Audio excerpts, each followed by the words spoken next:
And as I'm sure students here can relate to, I've grown up with the transformation, so that documentation sometimes feels more like self-reflection than anything else.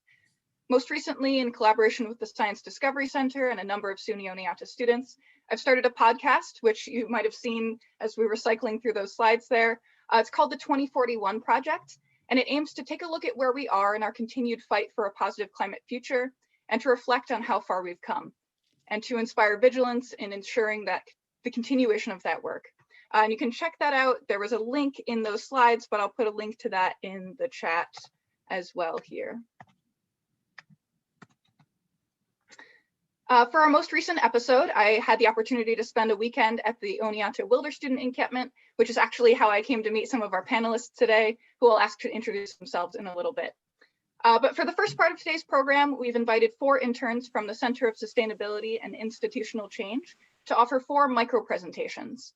They've been working with our panelists and the center director, Blondine Vitali, over the course of the year, and they're excited to share some of the things they've been learning.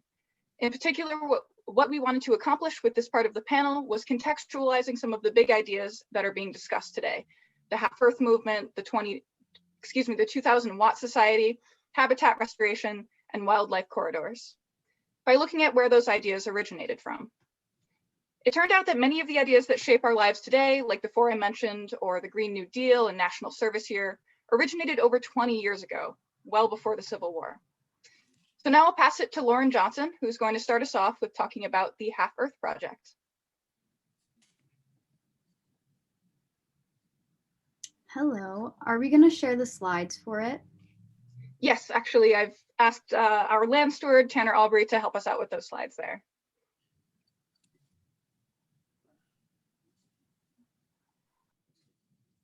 And I will do that.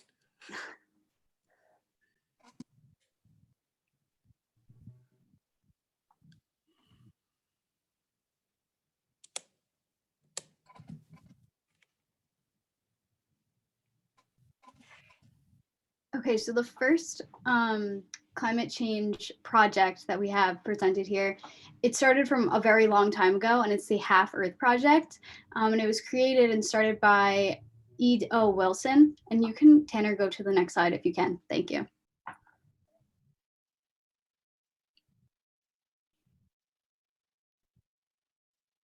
And he worked at Harvard University. And the goal that he created for the Half Earth Project was to create 50% of the Earth's surface, including land and water, to be designated completely to the natural environment. No human interaction at all, no humans living on it, no humans touching it or taking any resources from it. And the point of it is to protect the biodiversity of the Earth.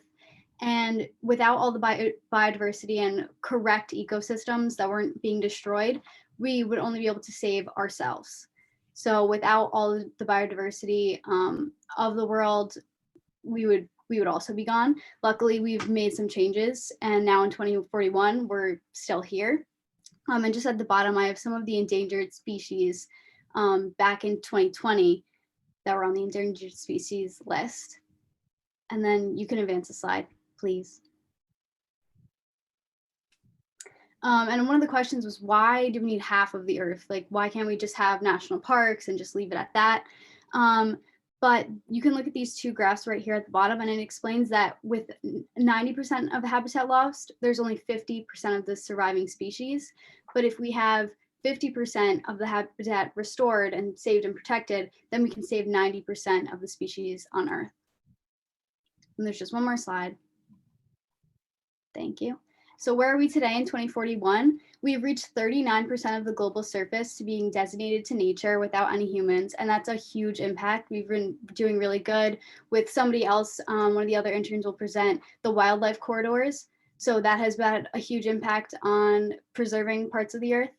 And we've managed to get some species off of the endangered species list. So at the bottom, we have the red panda, the Indian elephant, and the green sea turtle, which is pretty awesome.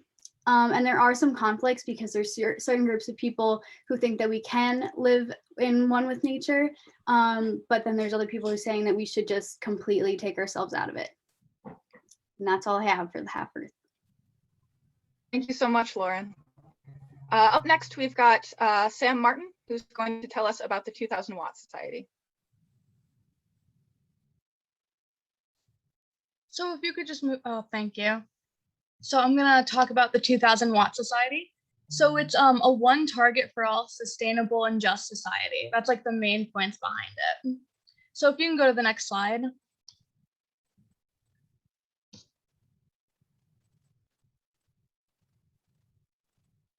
So this is an environmental vision, and it limits the use of energy to 2000 watts per person per year.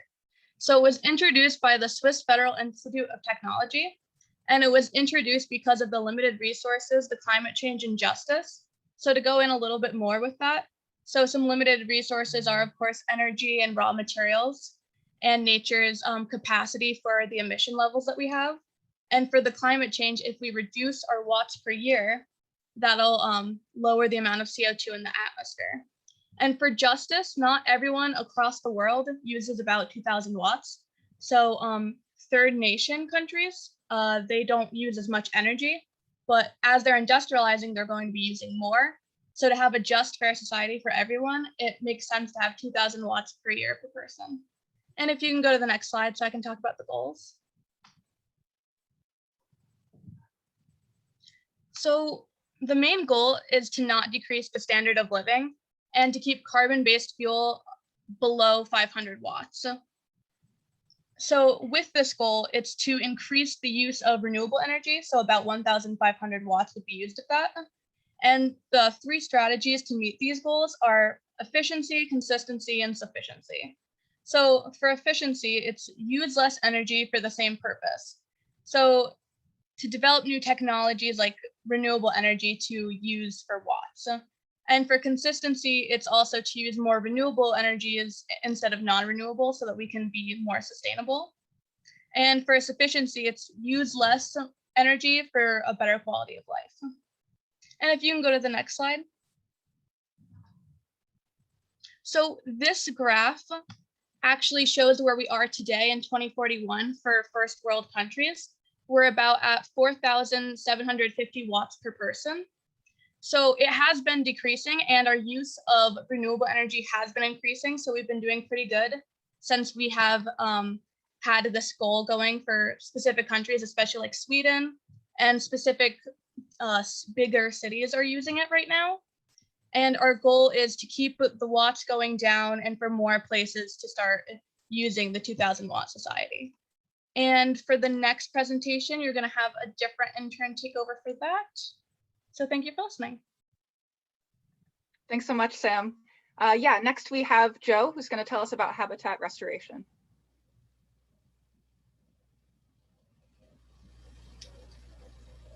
So since 2020, habitats have been restored.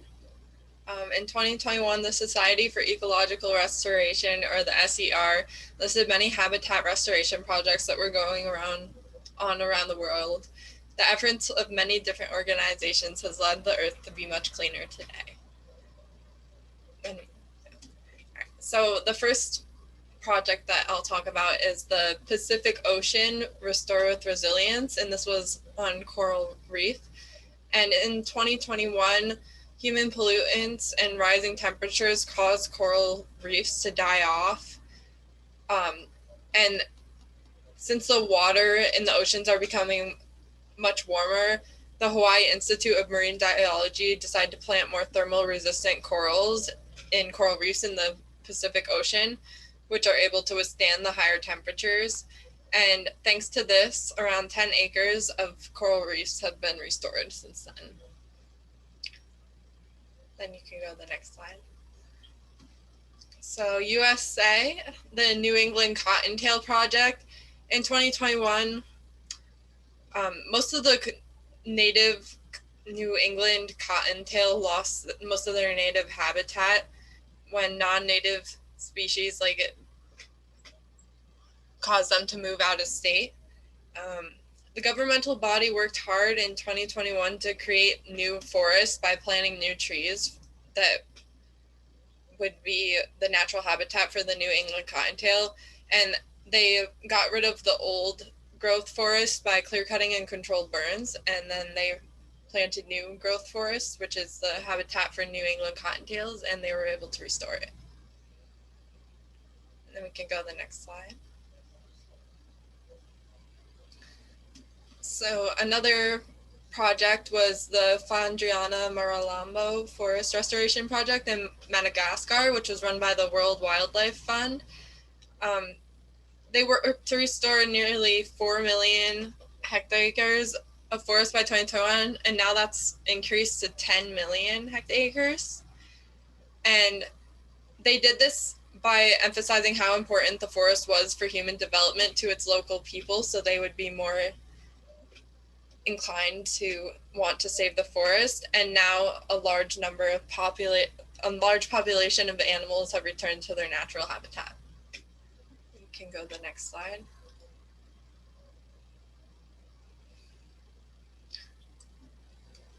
In Brazil, they were working on saving the good water of Xingu, or Xinhu. I'm not exactly sure how to say it. The river supported 24 tribes living in the Amazon rainforest. In 2021, the river was very polluted and the riparian zones were destroyed and the canopy cover was diminishing. The Instituto Socioambiental planted many native species to restore the natural ecosystem. Today, the tribes are living in harmony with unpolluted nature. And you can go to the next slide. And this one is interesting because it's very local to us. Vermont, as well as around here, Japanese knotweed, after Hurricane Irene in 2011, Hurricane Irene brought devastating floods to the northeast coast of the United States. And hidden among those floodwaters were the small seeds of the invasive species Japanese knotweed, which takes over riparian zones and crowds out natural species that help hold the soil together in the riparian zones. In 2021, manual removal was one of the only options for getting rid of the plant. But thanks to research on underground growth by the Vermont Agency of Natural Resources and the Natural Heritage Program, we now know more information on how to prevent their growth at the source, and we have been able to eradicate most of them in 2041. And that is the end of my presentation. And now Christian will go on, I believe. Kristen. Yep, exactly. Thanks so much, Joe. Go ahead, Kristen. So earlier Lauren was talking to you guys and she had mentioned wildlife corridors. So we can go to the next slide. Basically, what even is a wildlife corridor? It's kind of like a bridge. That's how I would explain it, but it doesn't have to be up high like these ones. It can be a strip of land, natural habitat, but it connects wildlife populations together that used to be together, but were separated by man-made features. So buildings, bridges, roads, all that kind of stuff. So we can go to the next slide, which is what were some of like our earliest corridors. So in 2020, what did we have, you know? So our next slide tells us about the first one, or one of the first ones that we had, which was the China-Russian tiger corridor. So the Siberian tigers in Asia, they were widely known, but since they were so well known, they were also hunted a lot for their fur and for body parts that were used in early medicine practices. So they lost a lot of their habitat, they lost a lot of their population. So in 2012, a corridor was created between Russia and China to help keep the tigers safe. If we go to the next slide, I have a little map for you guys. There was 3 smaller ones instead of like one big one.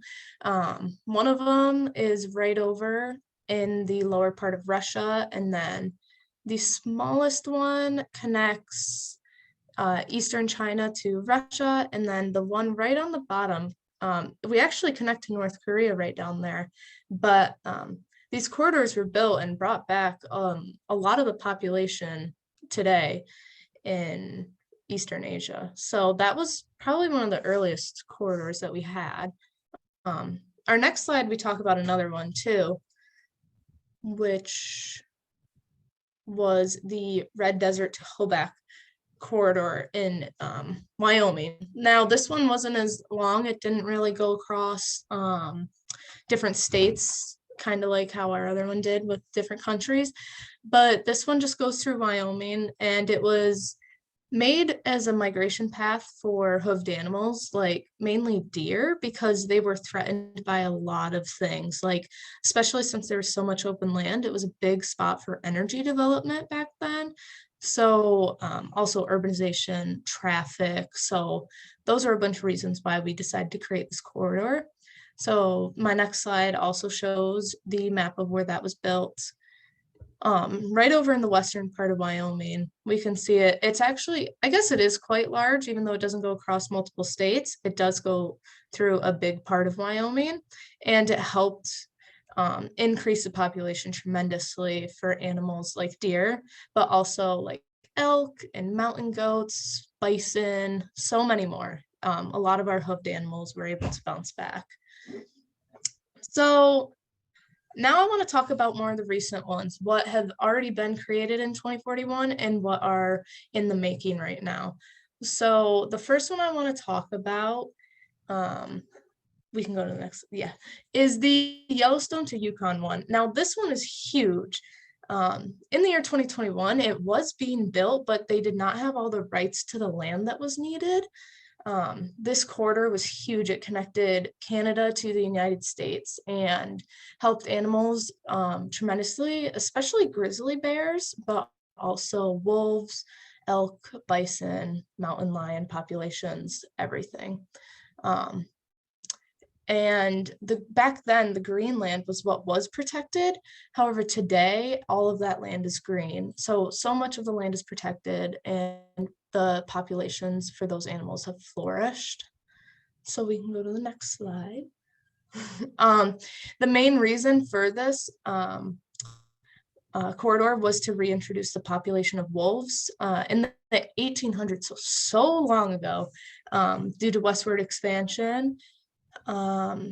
People came along and would hunt the prey for wolves, but then once all that prey was gone, the wolves would hunt on the people's domestic animals.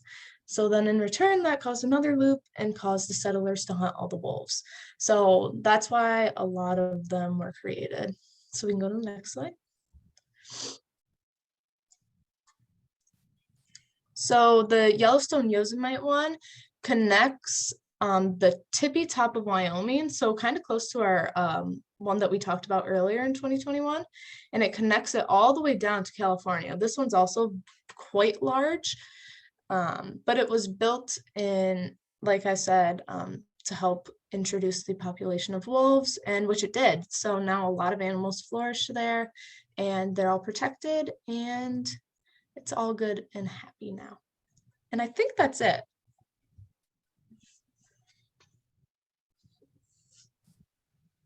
Great. Thank you so much, Kristen. Thank you all so much. That really helped me get in the right mindset for where we're going today, and I really appreciate those presentations. All right, so before we get into our presentation today, I want to talk about the wider context in which today's panel is taking place. It's Gaia Day, as I'm sure a lot of you know, which is really fast becoming America's most sacred and widely celebrated holiday. Revised by the new Gaias from the old Earth Day celebration, Gaia Day is a day we look back as well as look forward. It's a commemoration of the sacrifices we've made and a day we renew our vows to steward the Earth's ecosystem so that tomorrow is just and verdant. I was really struck by something Anastasia said at a panel earlier today. She was saying that every New G prayer gathering starts with something called the orientation. And originally Anastasia said that to orient meant to face east, where Jerusalem was, but in New Gaiaist parlance, to orient means to align the intentions of the congregants. And they do this by testifying to the experiences, both traumatic and sublime, that have led them to the current moment. I really like this idea, and I think it helps me identify something I've seen more of in the last few years, which is people contextualizing their work in terms of a mission forged in the crucible of the last 20 years of violence and disaster. So in this spirit, I'm going to ask all the panelists to engage in an orientation right now, and I invite the audience to participate as well. We learned from Anastasia that this morning that in order to do this orientation, you should answer 3 questions. Who or what are you standing for today? Share a moment of trauma or convergence that leads you to taking this stand. And lastly, offering one wish you have for the community. This is my first time ever engaging in an orientation, but I'll try starting us off. I'm standing for environmental and social justice for all people. A moment of trauma that stems from this is the hunger I experienced during the famine. And one wish I have for our community is to achieve 95% food independence. So I'll pass it to someone else on our panel here. If anybody'd like to start us off. Maybe Tanner, yes.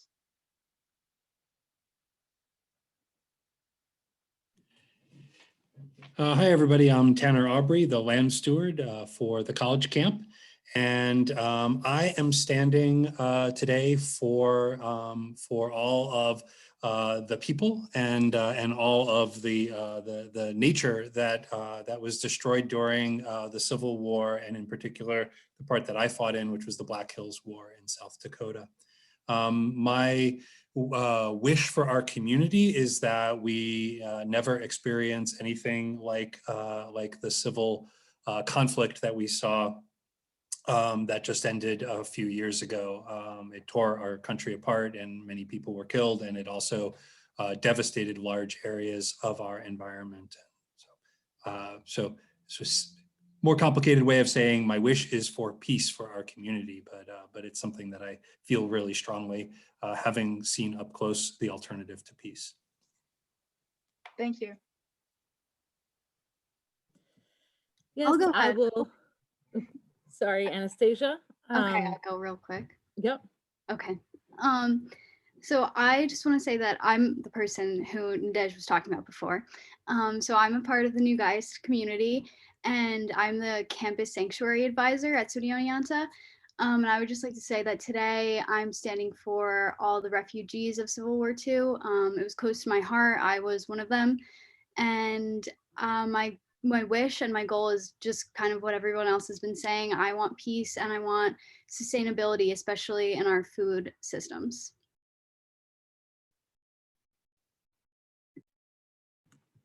And hi all, my name is Blondine Vitale. I am the Director of Sustainability and Institutional Change here at SUNY Oneonta.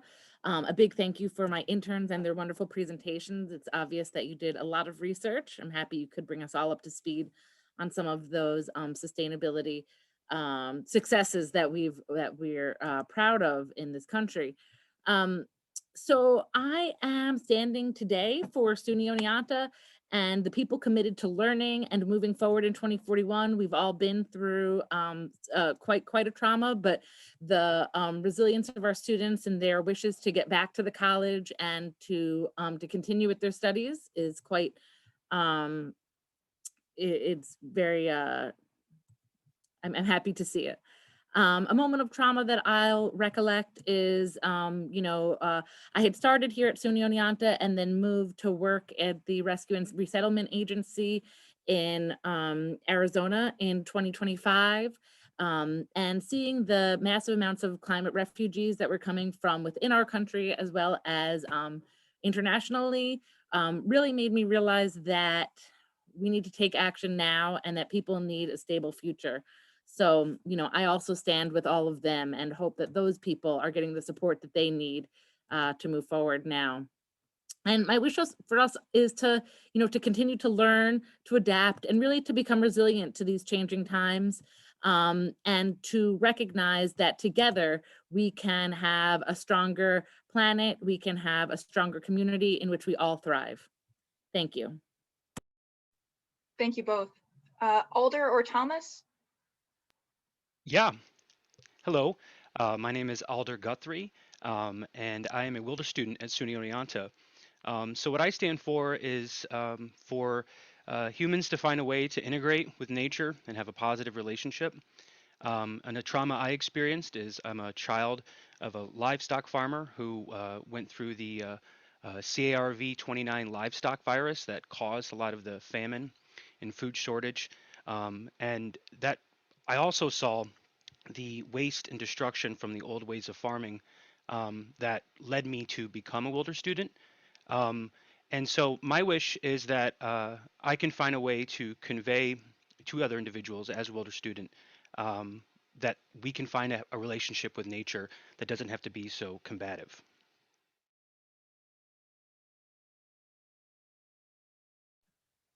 Thanks, Alder.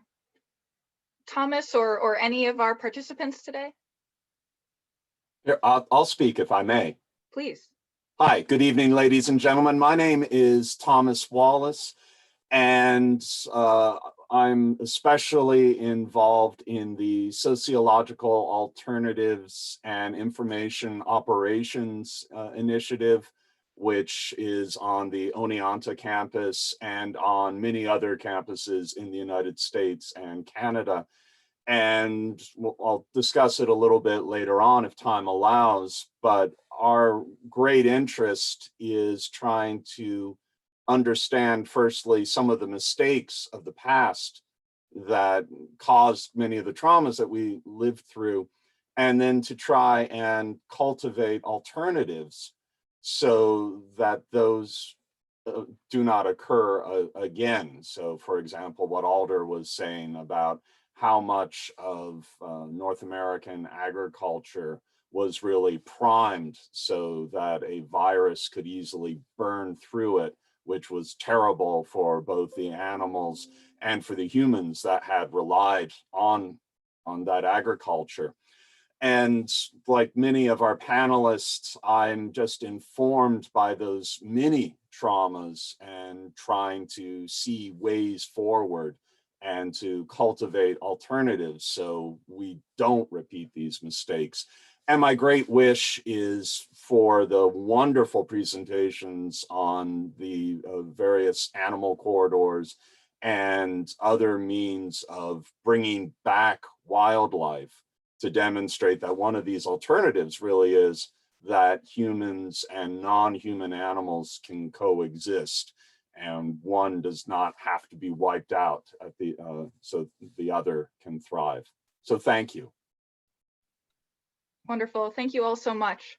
And if at any point any participant would like to engage in the orientation or answer those questions in the chat, please feel free to at any point this evening. All right, so let's get started with the task at hand here. The Wilder students are clearly on everyone's minds on this Gaia Day. The local group just presented a list of 10 demands to the college administration, including official recognition and support. And the new Gaia sanctuaries have come out in support of their movement as having significant social, spiritual, and ecological value for society. And radical environmentalists in the Half Earth movement see them as yet another version of America's perennial and extractive back to the land utopianism. Also, on the other hand of it, you have some local right-wing groups that have accused them of releasing coy wolves into the local forests. But today, we're going to try to get to the truth of what the Wilder student movement really is. And we'll start with the source. We have a Wilder student on our panel today. You've heard from him already, Alder. And although he can't speak for all Wilder students, Alder Guthrie has a pretty broad and deep knowledge of the movement and is actually one of the authors of the list of demands. So I'll go ahead and start with you. Alder, can you tell us in your own words what the Wilder students are all about? Yeah, the Wilder student movement is kind of an experiment, an experience. It's a movement. And what we're trying to do is to prove to the larger community, whether that be regional, national, or global, that it's possible for humans to have a valuable experience in this life without conflicting with nature and to work with nature in harmony. We as students don't live in dorms, we live out in the wild, and we try our best to conduct ourselves in a way that doesn't have a mindset of dominance over nature, more of integration and living with nature rather than fighting against it. And you know, as humans, we came from nature and we have fought against it for many centuries up to this point. And I think after reflecting over the past century, it's about time we change the way we conduct ourselves in a manner that would make us back in tune with nature. The Wilder student movement kind of just happened across the United States, all over the country. The name was coined in Flagstaff, Arizona, where there was a population that was doing something like this for a long time. And so now we're organizing and we're trying to get a footing for ourselves and be recognized, definitely by Oneonta.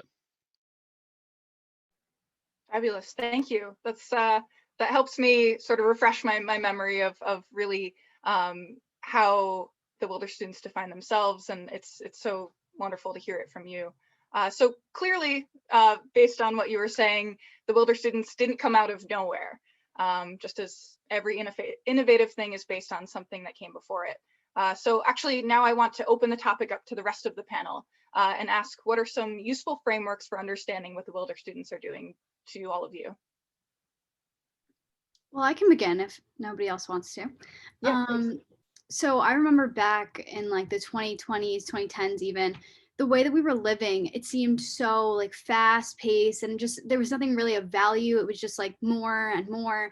And after Civil War II, when I was displaced, me and my family were split up and I was just kind of homeless, and I got taken in by one of the New Guys sanctuaries. So what they are, which is it's very similar to the Wilder students, where we live in these kind of just outdoor housing, just a small community where everybody has a role, and we try not to have any waste. There's just like small farming. We eat mostly vegetables. And it was a shock definitely at first, from going from what we were living like, just consuming, to going back to just what we need. But there was definitely some value in that. So one of my biggest supports for the Wilder students is that we can get back in tune with who we were, right, when humans first came to be. And it's kind of just rewarding to be living truly as like an animal, which we are.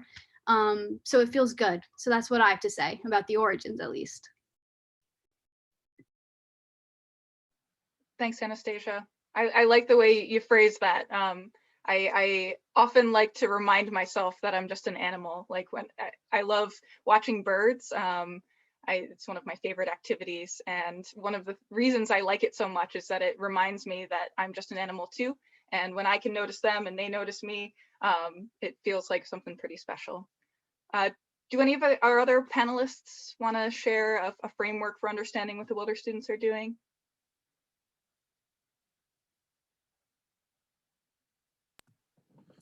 I'll hop in here and just say that here at SUNY Oneonta, we love and support the students that have come, re-enrolled in our campus and are so pleased that they are part of the Wilder student movement.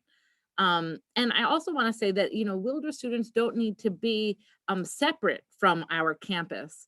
I think that sometimes they're thinking of this as a way to separate themselves from the rest of the campus community, but rather that the Wilder students are a part of our campus community.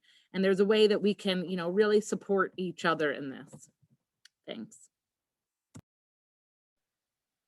Thank you. Yeah, I think that's pretty central to my understanding of the Wilder students too, is that sense of community and working together, that it's not a separate community, but part of a much larger one. I can chime in here too. So as the steward of the land steward of College Camp, I actually know most of the Wilder students and work with them almost every day because we live on the same land. So I spend a lot of time getting to know them, and I'm sure Alder would concur. There's a lot of motivations for people to become Wilder students, and Anastasia's point that a lot of some of it is about connection or being closer to nature, and also being in a community of people who appreciate nature. That's definitely one of the motivations. I know Thomas has been working with the Wilder students and is really interested in sort of their intellectual endeavor. Like they are trying to figure out how to live more gently in nature. So there's that component of it too. But there's another component of it that I think is really important to recognize, which is that I see the Wilder student movement partially as a reaction to or a consequence of the last 20 years of sort of calamity in this country. I experienced it myself as a veteran after the Battle of Elk Creek that ended the Black Hills War and pretty much was the cause for the armistice that ended Civil War II. I spent about 18 months, basically rehabilitating myself back to normal life. And I came to SUNY Oneonta to become the land steward, in part because it allowed me to join a community, but it also gave me a lot of space. And so being up at college camp, I could be in nature and not be around a lot of people or noise. And there are Wilder students who have a really similar background. They have gone through some pretty serious trauma, and so living on campus is difficult for them because it's noisy, because there's a lot of people, because there's some people who were refugees who, don't trust permanent structures because the permanent structures flooded or failed or they were forced out of them. There are people who get used to sleeping out under the stars and they have a real tough time sleeping indoors. And so there's a portion of the Wilder student movement and community that is also an expression of need. And nature can definitely have therapeutic value, but there's there are some psychological needs for that community that are really, really important. And I think it's, again, just important for us to keep in mind that that the Wilder student movement is also a consequence of that psychological and economic disruption of the last 20 years. Thanks, Tanner. That was a really great overview of the reasons that you've encountered for students to become Wilder students.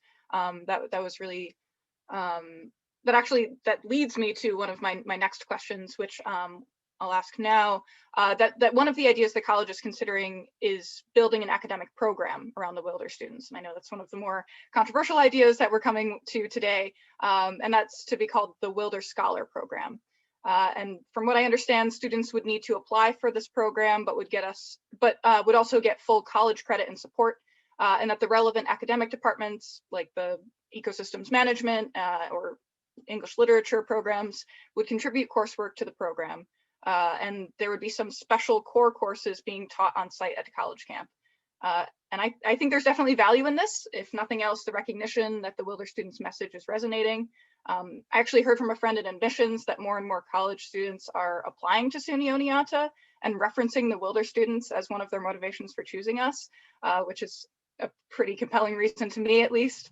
And so I know this is controversial, but I'd like to get everyone weighing in on the idea. Should the college start a Wilder Scholar program? What should the program look like? And should it become the only way a student could live as a Wilder student at college camp? I'm sorry, Alder. You please go ahead. No, I'll just chime in. It's a difficult subject because, being a Wilder student, I don't want to have like a gatekeeping attitude. But I guess to be blunt, like I don't think the college should offer credit to be a Wilder student, and for this reason. To me, at least, the point of the Wilder student movement is to make long-lasting changes in our lifestyle in order to be in harmony with nature. The benefit of being a Wilder student is entirely intangible. When you put a direct value on being a Wilder student, like credit, it takes away from the concept, in my opinion, that you won't get a direct, obvious benefit from adopting this lifestyle. It's supposed to be larger than that. So, like, of course, I want support from the college, economically, logistically, culturally, socially, but I think putting in that baked incentive would turn it into a chore and something to like get through. It's kind of like you wouldn't give credit to people for being kind to each other. You wouldn't give credit to people to spend their time wisely. And so those are things you should do regardless of the direct incentive. I mean, like I want to integrate with the school, but I guess maybe I'm fearful of losing like autonomy, but I'm open, of course, but that's just sort of my 2 cents. Thanks, Alder. I know I have some ideas on this, but I want to let some other panelists share their thoughts. I know, Thomas, you come from a pretty different perspective on this. So if you could go ahead and share with us what that perspective is. So thank you very much. Firstly, I just wanted to add to what Tanner was saying. I think we really need to understand, firstly, that the Wilder students broadly we need to view them as being part of much longer American traditions. In fact, this part of New York, for example, long before SUNY was created, was known for several utopian communities, such as the Oneida community, where people deliberately wanted to live in smaller communities, in intentional communities, in order to experiment. And even in the 21st century, for example, not only did we have some intentional communities, but for example, in the Catskills, we had and we still have numerous Buddhist sanctuaries where people use nature as part, really, of their religious practices, as an opportunity to get away from some of the distractions and the chaos from more urban environments. But it's also important to realize that the other trend that we've also seen throughout American history is that we have had displaced persons, whether these are immigrants who came and ended up in urban centers becoming part of the American working class. So for example, immigrants coming from Eastern Europe ending up in Chicago, fueling the slaughterhouses there, or the Okies, people who were displaced by both the economic and the natural forces unleashed in the Dust Bowl as part of the Great Depression. We had people who needed someplace to go. And of course, the story of the Okies is something that we don't want to repeat. We don't want to see people going to essentially internment camps or displaced person camps, even though we have seen that much more recently. But I am, to reply to Alder, I am an enthusiastic supporter of the Wilder Scholar Program. Again, if we take the longer historical view, higher education in the United States has changed in relation to larger social forces.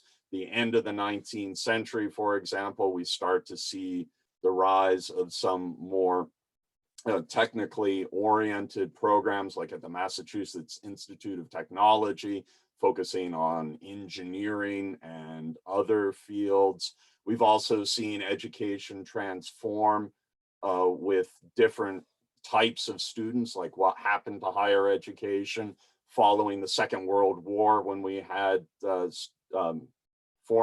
we had veterans returning on the GI Bill. So I see this as being part of that particular historical trajectory, but I really want to embrace the idea that, yes, there is a great deal to for us all to benefit, not just the students, not just SUNY Oneonta, but the much wider society. Now, I agree with Alder that we should not necessarily want to reward people, for example, for being kind. But historically, that is exactly what human groups have done, whether it's through systems of honor and shame, or much more recently with the social credit program in the People's Republic of China, that literally gave people economic incentives to engage in what was judged to be pro-social behavior. So as much as I find Alder's very lofty ideals appealing, I think the reality is that if we want these things to occur, if we want those who choose, as Tanner pointed out, perhaps to live in nature so they can benefit or at least not suffer more of their traumas from earlier in their lives, or we are generating the next iteration of scholars who will go forward and help our entire society, I strongly believe that we need to cultivate those people, we need to cultivate those traditions, and we definitely need to fully embrace the Wilder scholars. Thank you. I'll add to that. Thanks so much, Dr. Wallace. Your points are well taken. And along with that, and there was a comment in the chat a current student saying that they, you know, want to keep the Wilder student program open for all. But I want to bring up a few points that there are logistics to be concerned with here as well. The majority of our Wilder students have the best of intentions and are moving there to get away from the trauma of war, and are moving there to get back to nature and to do, you know, participate in a way of life that they fully support and feel supported by. But there are some challenges and inherent dangers to living up at college camp, despite Tanner, you know, Tanner being there. You know, there are some students that are going to be up there that have not experienced Oneonta winters. You know, the temperatures have been rising for the past several decades, but that doesn't limit the, you know, the below freezing nights that we have. We have students that are up there that are not, you know, necessarily responsibly attending their classes and maintaining their other campus obligations. So although there is a benefit to keeping it open and for allowing the Wilder students to participate as they wish, I think we need to address the fact that these students need to be supported in a way that they are safe, in a way that they are healthy, and to make sure that, you know, have some sort of vetting process to make sure that the students that are up there can take care of themselves. And if not, there needs to be a closer tie to campus and campus resources. You know, we only had 1 or 2 cases of frostbite this winter, but as the coy wolves are being further reintroduced, we're going to have more interactions with the local animals. I know Tanner has seen some, you know, small scale disruption to the natural ecosystem. And, you know, these are things that we need to consider as more and more students will want to participate in that. So I fully support in the Wilder Scholar Program some sort of application or vetting process, and you know, some way for the students to maintain, to kind of prove themselves up there, so that they, so that we know that they are taking care of themselves and the natural world. So thank you. Thank you. Yeah, I wonder, Alder or Tanner, if you have any ideas about what that sort of, as you put it, Blondina, a vetting process or a sort of training process, what that might look like, what might be needed in that, and how that might work with a Wilder Scholar program. Might that be a Wilder Scholar program in and of itself, or is it its own thing? I'd be interested to know either of your perspectives on that, since you're so close to it and know what the students really need. Real quickly, though, I'd like to refute the fact that the Wilder students were accused of introducing coy wolves. They're part of the natural environment, and that's something that I know people have given us a difficult time with, so I just wanted to throw that out there. Thank you. Yeah, I know, I think if you have any further questions about that, one of our professors, Dalton Moody, has been really integral in that that process, that reintroduction process, and he might be able to explain a bit more about that. I know that I think some of the Wilder students have worked with him recently. Alder, you may know some connections there that I don't as well. I'm thinking Flora is mentioning some good things in the chat here. She's saying that the Wilder students are a big part of how they run their farms and gardens. And she's thinking that offering credit will present incentive to overpopulate the forests nearby, where I'm seeing as a way to limit the participation in the Wilder student and scholar program. If there are some sort of qualifications that students need to meet, and, you know, have some sort of maintenance of those credentials, whether it's completing their, you know, their work on the farms and gardens, or, you know, whatever it is, then that can help us limit the population. But right now, allowing anybody to participate could get, and as Nadej mentioned, you know, more students are applying to the college saying they want to become Wilder students. They're happy to see that this SUNY Oneonta has this. But I think we do need to limit it in, you know, to prevent any further damage. Right. Yeah, Tanner, do you have something to add there? Sorry, I don't want to cut you off.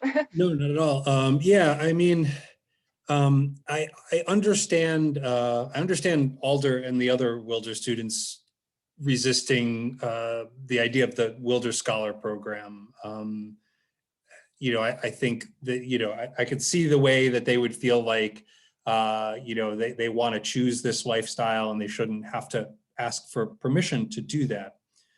So I'm sympathetic to that. Nobody likes being told what to do, but I think there are, and to really underscore some of the things that Blondine was just talking about with some specifics, there's 276 acres at College Camp, and there's a real legitimate question of how many Wilder students can the land support without the natural resource being degraded, without damage to the ecosystem. And over the last 2 years, the number of Wilder students has roughly doubled. There's about 75 of them now, and that number fluctuates seasonally. There's fewer in winter than there are in the warmer months, but we're at about 75. And I've worked with the Wilder students on this issue because they're obviously aware of it. The first year the Wilder students were scattered throughout the College Camp property at probably 15 different campsites, some of which had 3 people and some had 20. And we've worked together to figure out how to limit the impact on the environment. We've actually created a base camp around the sort of central area of College Camp where the observatory is and the cabin. And then we've created these sort of like satellite lean-tos where Wilder students can go in like groups of 2 and 3 to camp for like a day or 2, and then there's like a rest period so that site can heal. So we've made a lot of progress, but there's sort of 2 points that I want to make. One is there's still that legitimate threshold of how many Wilder students can there be. Clearly there can't be. There's 8,000 students at SUNY Oneonta right now. Clearly, all 8,000 cannot move to College Camp and live in the woods. The composting toilets just can't handle that. And we can't feed people. There's not enough natural, mushrooms to forage for that. It would be a disaster. So there is a limit, and we don't know what that limit is, but we do have to think about that. And then the second point is, I feel like I've done everything I can as land steward at College Camp to accommodate and support the Wilder students. But if they are to remain on college property, the college is going to have to make a commitment to supporting them and providing resources. And some of those resources are in the demands of the Wilder students that they've presented to the administration. And that includes things like converting that cabin there to a larger communal kitchen and a dining area, and creating some geothermally heated winter sort of like longhouses almost, where Wilder students could stay during the coldest time of the year. So I'm sure Alder can talk more to that, but I just wanted to make those 2 points. I don't know if the Wilder Scholar Program is the right way to limit the numbers, or if we have to figure out some other way. It's a hard problem.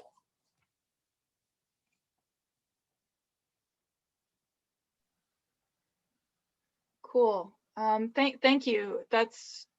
So do you have like a metric in mind of the limitations of the land at this point, or is that sort of ongoing as you continue to watch how the Wilder students interact with the land?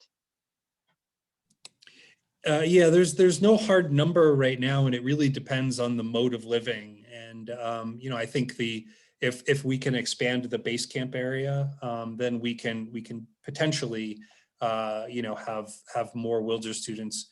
Of course, there's other unused land all around the colleges and in this area, and it would be possible for Wilder students to possibly set up camps there. That would depend on either if they're run by the state sort of allowing them to remain, or if it's land that's still in private hands, then that's a possibility as well.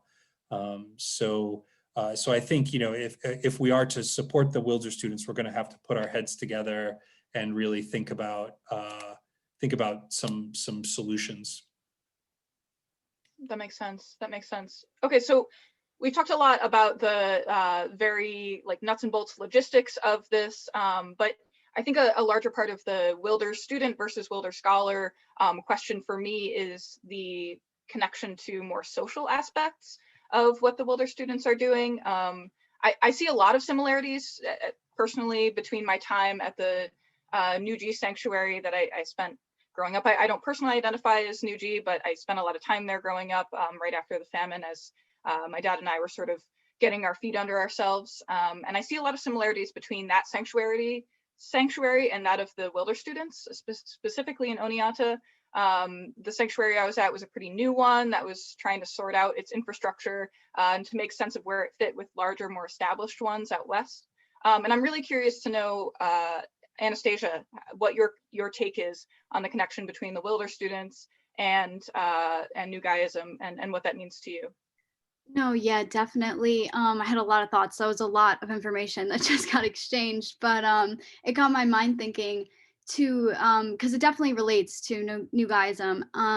And one of the things for me when I was thinking about it and Wilder students is that you have like two different kind of groups of people who are coming into these communities, and you have people who believe in just like everything going on with it, like support the religion, support the cause, sustainable living. We want to live one with nature. And then we also have people who were just refugees from Civil War II, who just kind of got thrown into these things without really having a choice or a say. So sure, they might believe in what we're doing, but maybe not as strong, and they're just kind of doing it because they have really no choice and nowhere to go.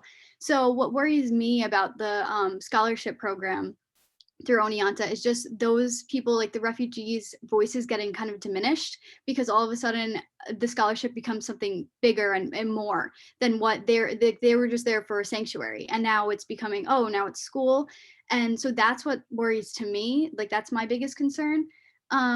But definitely the like religion aspects of it, like maybe if you don't get into the Wilders program, just come on over to us down in Franklin at our sanctuary, because there's a lot of similarities.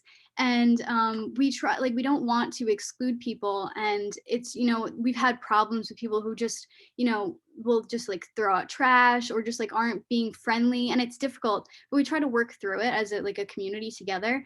But so I do see the other side of the Wilder students, like sometimes you need a little bit of government in it, or just like some set of rules, or just like some standards to make it flow smoothly. It can't just be like totally crazy. But with the like environment things, I definitely see a lot of similarities in what Alder was saying. I wish that we can just do this because we want to, like you were saying, you don't want to pay people to be kind. And I was like, exactly. And then when Thomas was like, well, that could help people be kind and help people live like this, I was like, also a good point. So I'm not sure exactly what the right answer is here, but I know that if students weren't getting into the Wilders program or stuff like that, they could possibly turn to New Guyism or come visit the sanctuary and also just get some of the benefits there, even if they couldn't live at school. So I'm not sure what the right answer is to scholarship versus not at all, but I know that the New Guys in our sanctuaries would support just living without, but I can't say all the answers. Right. Just out of curiosity, Anastasia, I know that I spoke with one student who I self-identifies as New Guyist when I spent the weekend out there, and they were talking about how you referenced the Franklin Sanctuary, how they had tried to work out some, they've just been trying to figure out how they can be students and continue to live in accordance with what a practicing New Guyist typically does. I'm wondering if you have any particular ideas on how that's been working, or what those students' ideas are. I know that when the Wilder students moved, like they came to Oneonta, a lot of people that were living in the sanctuary down in Franklin were like, it's for me to go to school at Oneonta, it's a little bit of a work effort to get to school there. So some of them just went and tried to join with the Wilder students and are living there now. And they seem to like it. And a bunch of the Wilder students, like even across the country, are New Guyist. So I think there's like little sanctuaries in, like they can have their religious rituals and stuff like that in the Wilder students. And they don't seem to complain about it. Like they haven't told me, come back to me and said that it was going poorly or anything. But I know that just from problems that we've had in our own sanctuaries, like Tanner was talking about size wise, because we don't want cities all of a sudden, we can't just keep accepting people and there's just a million people now. That's exactly what we're trying to avoid. So it's hard to set just like numbers. Like we can't say, okay, 150 people, that's it. We can't just do that. Obviously, we don't want to just limit them. But once we realize that it's starting to, impact the environment more than we want it to, we realize that we sometimes have to split. And we've had sanctuaries that got too large and we're just like, we're just going to have to move now. And it's obviously not ideal and it's simply annoying, but it's something that we have to do because it's what we believe in. So I don't know how that would work for the Wilder students. It's hard for me to say that there should be like an exact number that you have to cut off. Maybe it's something that if you're going to apply for it, you apply and you only get like 2 years at a time, and then the next set of people can come in. So I'm not sure. Yeah, your point about it sort of getting unwieldy and not really knowing where to cut people off, or if you can, or how that works really resonates with my own experience with the sanctuary growing up. One of the big issues was it was right after the famine, and a lot of people were doing what my family was, which was just trying to find a community that could help support us as we were orienting ourselves after that total disorientation. And so there were a lot of people coming and going, really like just a few months at a time. And that led to, a lot of instability in planning. A lot of plans got dropped off and leadership was really volatile. And I think that's one of the things I'm personally most wary of is the transience of college student populations. Specifically as it relates to the durability or really fragility of the Wilder students. And both as a student and now a member of the faculty, I've seen how even on campus, even the most influential student initiatives and movements can totally lose their momentum when those forerunners graduate. So I'll open up to the whole panel. How do you think this community can survive when students are coming and going in less than 4 years?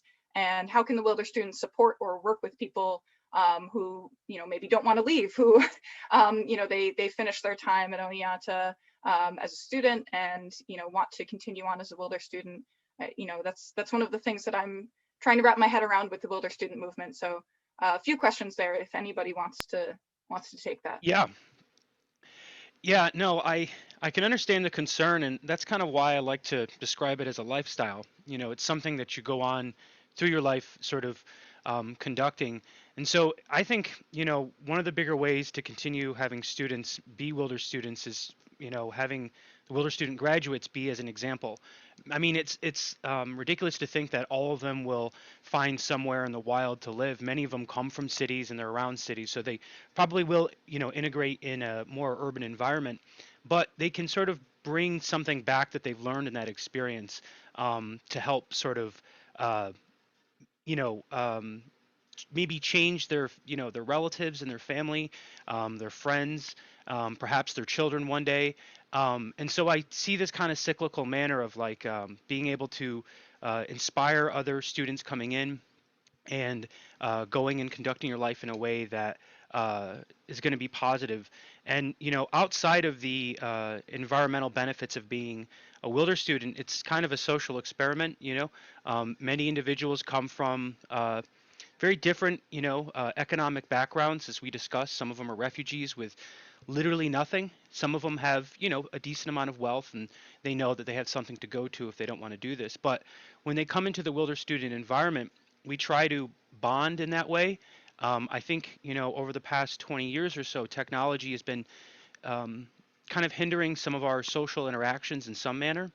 And so for something like this, it's like, well, we do have a mixed technology. So, I mean, we have technology, of course, but, us kind of conducting this shared experience allows us to bond closer and knowing that we're all aiming for the same thing. And if we're not aiming for the same thing, then we can kind of look to each other to figure out where to aim. So long-winded answer, but yeah.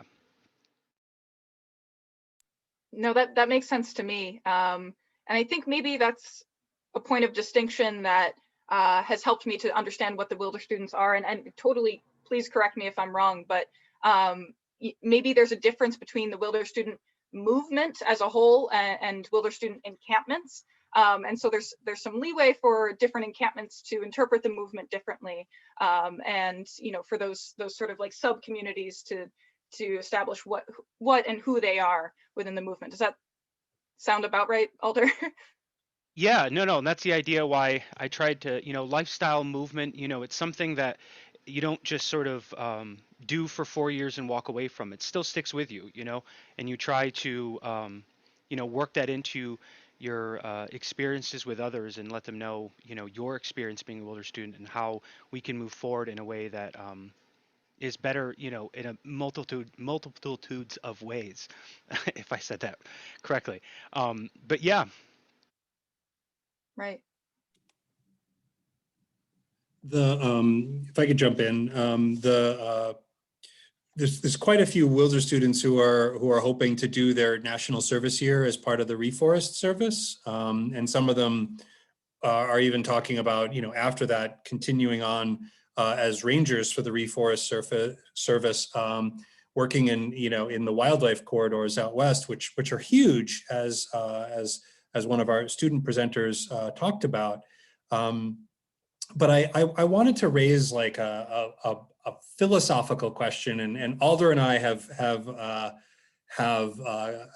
talked about this, argued about it a lot at the Wilder Student Burning Rock many evenings, and so he'll be familiar with this argument. But so I offer it, in the spirit of debate. And also to be devil's advocate, but part of it is coming from my own experience as well. The wildlife corridors, right, and the Half Earth movement in general have showed what can happen when we leave nature alone, when we set it aside, when we take ourselves out of the equation.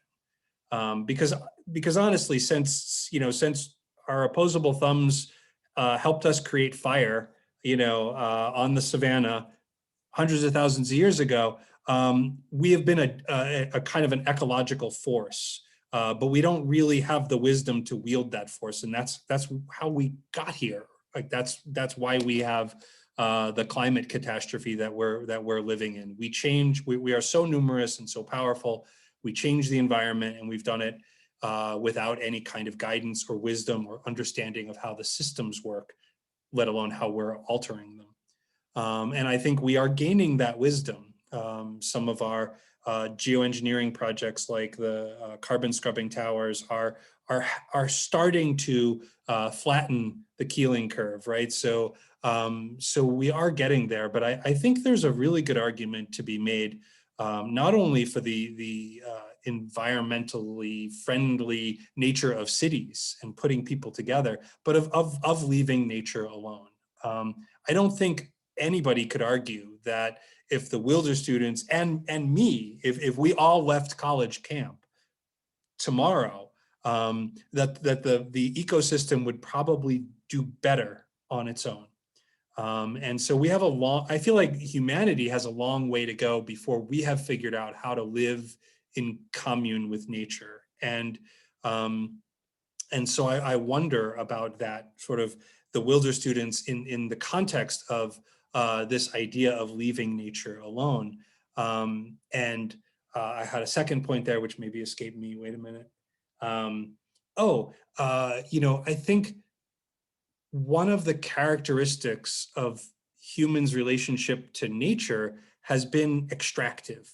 Westward expansion, we took nature over to turn it into farmland and rangeland for cattle, and extracting minerals and gold and copper and everything that we needed, right?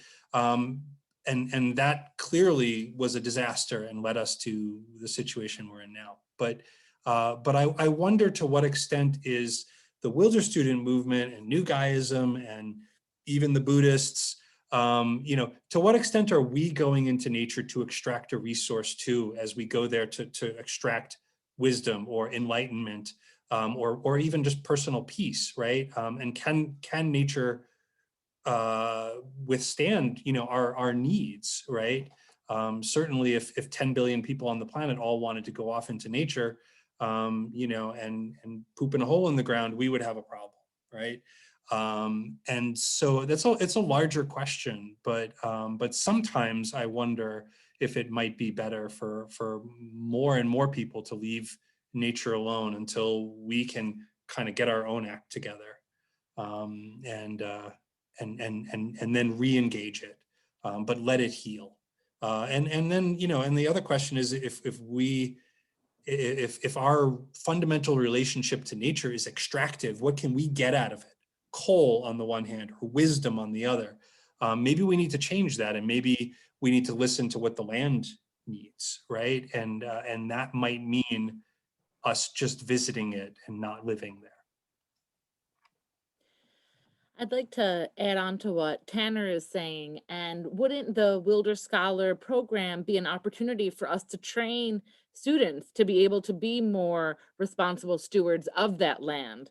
So maybe they apply for the program to, you know, as part of the program, they learn about invasive species and are expected to do some invasive species removal, or learn about, learn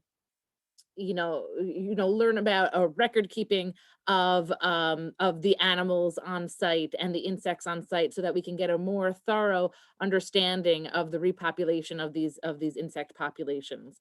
So, you know, I think that the Wilder Scholar, this opportunity of instating a Wilder Scholar program could be one of educating our students to be more responsible stewards, to help us compile information so that we can make more educated decisions about how many, you know, how many students the land can support in the coming years. Thank you. Yeah, I totally agree with that. That like this is supposed to help us find a way to integrate. And the difficulty of the half Earth movement is, I just refute the entire idea, because, you know, historically, you know, it's like, who gets the short end of the stick in this? You know, you take half of people and you put them in a place where the other half are. Well, who's the half that's moving? You know, and it's tough because historically speaking, the people that get displaced are minorities, disenfranchised individuals, poor people, and then it's like a larger concept of, you move them into these cities and these areas, and who's designing them? You know, historically speaking, cities they're inherently racist. They're set up, they were built that way, and even though we're still working on that, it's tough to organize on a larger level like that and expect there to be everything's going to work out fine. And so I just don't see a way that we can get along in that manner without there being the same difficulties that seem to appear. So, like I mentioned earlier, this is an experiment, you know, socially and environmentally. You're right. Like, how are we going to support 10 billion people doing exactly what the Wilder students are doing? I'm not sure. You know, right now we're working on 75, you know, and seeing how that works out. And then hopefully seeing, well, what does 150 look like? What does 300 look like? What does 600 look like? And it's tough because I don't have an answer for that, you know, but I just wanted to say my refutation of the half Earth movement. I'll jump in. I totally, completely agree and see Alder's side of things. And back to what Tanner was saying also about just it will take a long time for us like humans to be ready to go back into nature. But I feel like with small, well, not necessarily super small, it's a nationwide thing, but Wilder students and people that are in the New Gaia sanctuaries, just they're kind of, it's just a trial. Like nobody's saying that this is the way that we have to live. It's just saying, hey, maybe this will do better. And just in my eyes, I feel like living sustainably, and you know, back to what I was saying earlier, kind of the new guy's religion in my head, but living like an animal and living like how we were supposed to live, and just kind of more one with the earth and only taking what we need, and obviously giving back. I think that it's better to live in those little communities than in like bigger cities, which what back to what Alder was saying too, like the racial injustice and inequality, wealth inequality. I think a lot of those problems do occur. So to me, it'd be better to live with, you know, there's always going to be some impact on the environment. I won't deny that. We're using resources. But if we can just limit that, I think it's better than living in cities. And what was the other thing I was going to say? I forget. It slipped my mind. But basically that's what I was agreeing with. And if I can remember the other thing comes to my head, I'll jump back in, but it's completely gone. Thanks, Anastasia. I actually, glancing at the time here, I'm realizing that we're starting to wander towards the end of it here. So I want to open it up to the participants. If you have any questions for any of our panelists, please feel free to put it in the chat, and we will get to those. But for now, I want to ask or invite our panelists to share any closing remarks, anything else they wanted to say this evening that they didn't get to. And if I can pick on somebody, I'll start with Tanner to start us off here.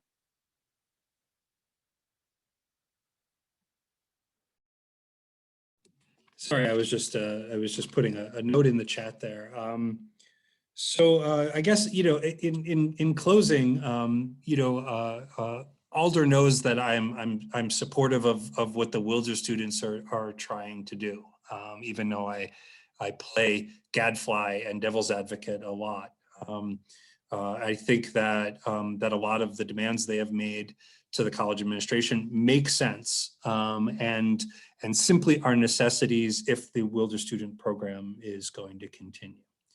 I see its value as a social experiment, but also as a training ground for the future field ecologists and reforest service rangers. So I do support the creation of a Wilder Scholar program, or at least some classwork connected with what the Wilder students are doing. I don't know if that should mean that that a student has to apply to be a Wilder student or not, or if there's a separate Wilder Scholar program versus sort of just being a Wilder student and living that life. I don't have an opinion on that, but that's basically where I come down on it. I want to see them succeed, but I think it has to be done with great care, and there's still a lot we need to learn from them. But there's also a lot that they need to learn about living out in nature. Yeah, I would just say as well that I think the main thing I'm getting out of this is I really just appreciate everybody here discussing this and taking this seriously. It's difficult being a Wilder student, having to deal with people who kind of, put stereotypes on you and think that you're just trying to avoid responsibility, or, you want to go out there to party or something like that. Like, we get a lot of interesting takes on what we do. And so for the school and its faculty to meet in this manner and take us seriously and look into what we're trying to do here, and hear at least me out about what I'm trying to convey here about the Wilder students. That's really important to me. And, I know that moving forward, we'll be able to find a way that, we can coexist, meaning the Wilder students in the school, of course. But I just wanted to say thank you to everybody for taking us seriously. Thanks, Alder. Any of other panelists have any closing remarks for us? I remembered what I was going to say, and Karen actually said it in the chat. She was talking about overpopulation, and that's exactly what I was going to say, was that I think that's one of the biggest problems, obviously, of 10 billion people, pooping in a hole, but which is just such a funny phrase. But I think that we can never expect actually everyone, 10 billion people in the world, to want to live off of the land like this. So maybe in like hundreds and hundreds of years, that will just be a common thing. But I think there's always going to be, at least for the next 100 years, there's always going to be people who don't even want to do this. So I think that it's possible that we won't even have a huge impact on the environment just from lack of people even wanting to do that. But my final closing remarks is that obviously I support the Wilder students, and I hope to see them on there because I know that my New Guyist community would love to work with them because we're very similar.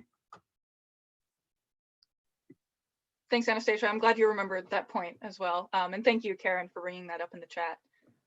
Blondine or Thomas, do you have any last words? Go ahead, Thomas. No, please, Blondine. I was just going to also say thank you. We welcome the Wilder students and the potential of a Wilder Scholar program on our campus. I think on behalf of SUNY Oneonta, we are so pleased with the students, as I said, that are returning to their education after this, traumatic time. And we want to support you all to deal with the climate crisis and to help build a more resilient society. So we are committed to working with you.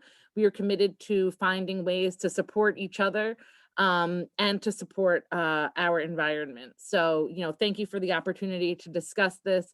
Alder, I look forward to, reviewing the list of demands with your group, more seriously in the coming weeks. And I'm sure that we will continue to have these important conversations. Thank you. Thomas, did you have anything to add there?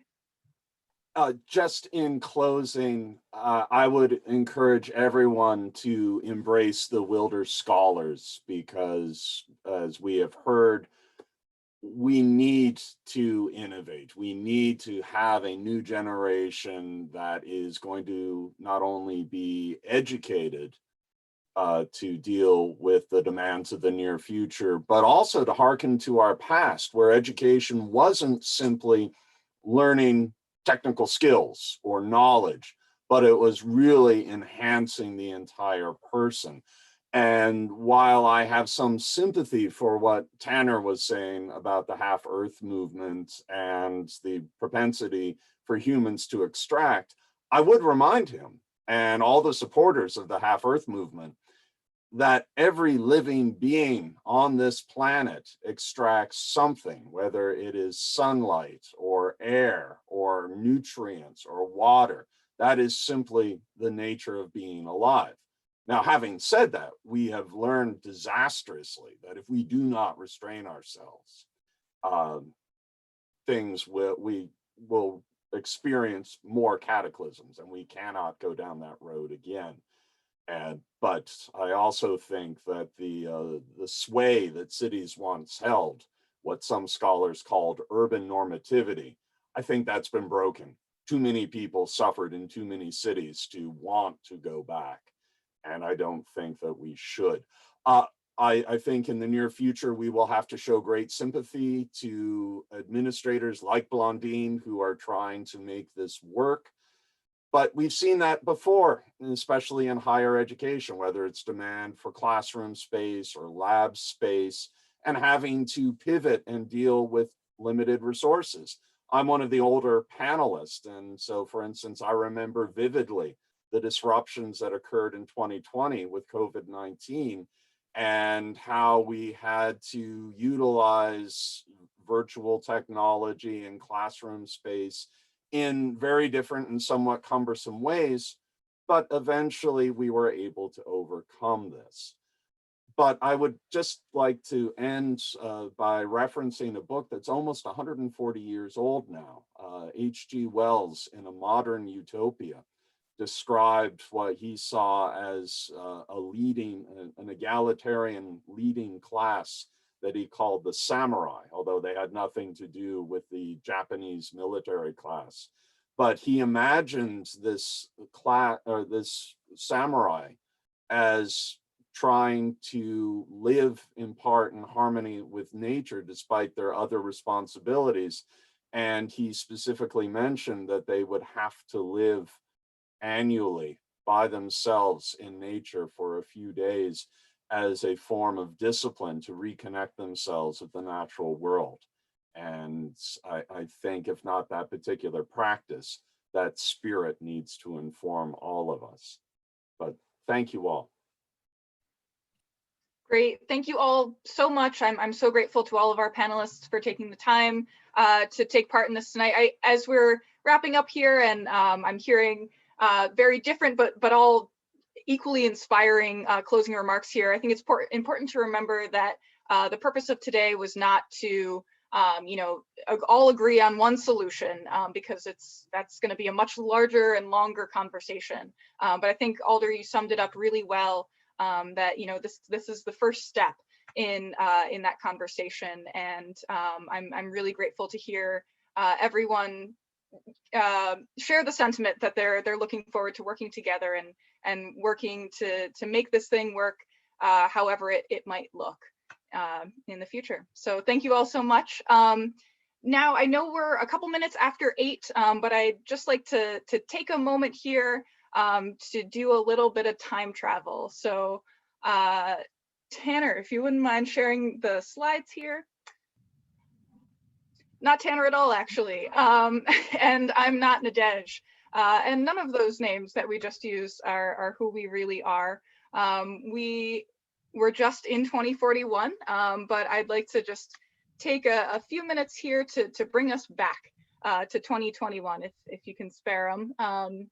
If you can't, I'm so glad you're able to join us tonight. But just to reflect a little bit, even though my character, Nadej, in 2041 is a little bit different from me, Emma, there are a lot of similarities, as there may be between you and the characters that you developed while you were creating those cards. I can speak for myself in saying that this project has completely restructured the way I see the world. And tonight and in the past months working on this project, I genuinely find myself forgetting that there aren't actually Wilder students living at college camp, and it's a little bit disappointing to remember that there aren't. But our goal with this project is to embrace that blurriness. None of the ideas that the students shared in the beginning there are new. You know, they're all based on things that are very real things that are happening right now. Like the 2000 Watt Society is very real. The Half Earth movement is a real idea that's already happened, or an idea that's already been brought out into the world. And so it's up to us to see that target and to figure out our timeline to get there. If you go to the next slide there.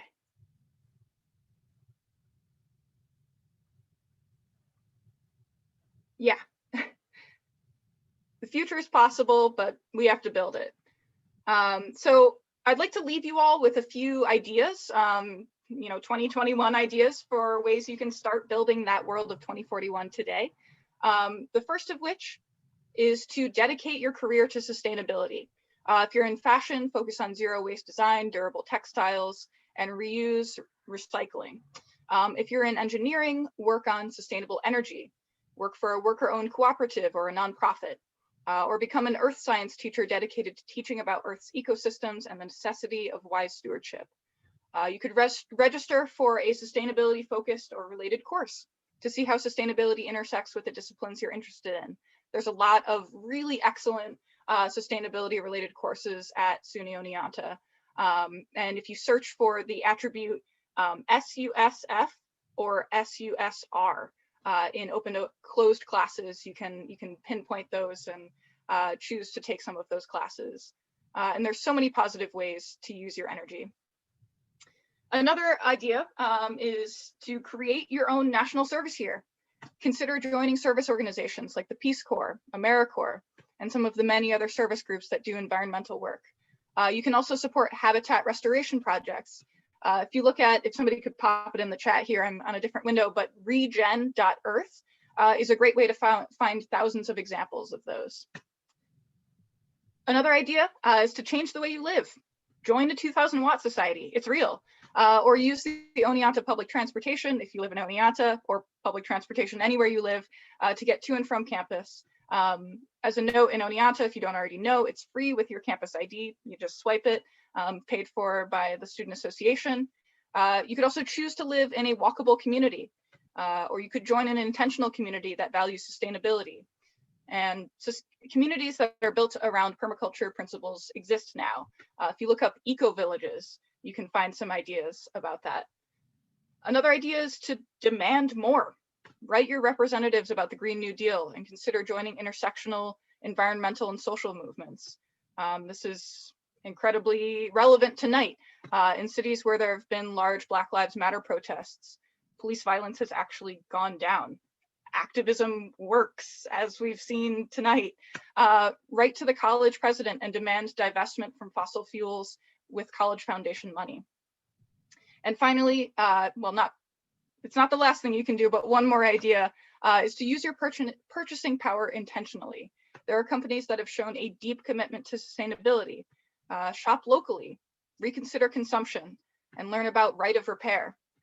Buy secondhand. It's one of my favorite things. I think pretty much everything I'm wearing is secondhand. I found this in the river, which is its own thing, but you know what I mean. And learn how to mend your own clothes. Push back on fast fashion. And oh, actually one more, help us dream bigger dreams. Join the 2041 project. This is a really highly collaborative project. It started out with Doug and I, but clearly with the rest of our panel here tonight, we've drawn more people in, and I'm so excited with each new person that gets involved in this, and join this project and help us stretch the public imagination to what's possible.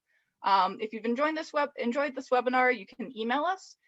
We have a lot of other pieces of this project. The podcast mentioned earlier is very real. Actually today, the podcast about the Wilder students premiered, so you can go listen to that if you want to keep listening to information about the Wilder students. And that project is open, that piece of the project is open to anybody. If you might like to voice act or help write for that, or be involved in that in any way, please contact us. And I know Chloe put in the chat earlier that we are in the Green Dragon Week. And so please follow those links to find some other events of what's going on this week. But thank you all so much for joining us tonight. I've really enjoyed spending time in both 2041 and 2021 with you this evening. So thank you all.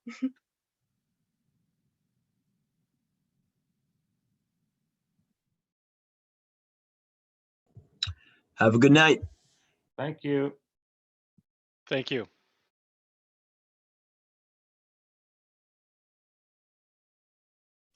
If anybody wants to ask any questions for the performers, I think we probably all have 5 minutes. Feel free. My question is, how do you feel now? Good? Yeah, pretty good. I think we should be pretty proud of that turnout and performance.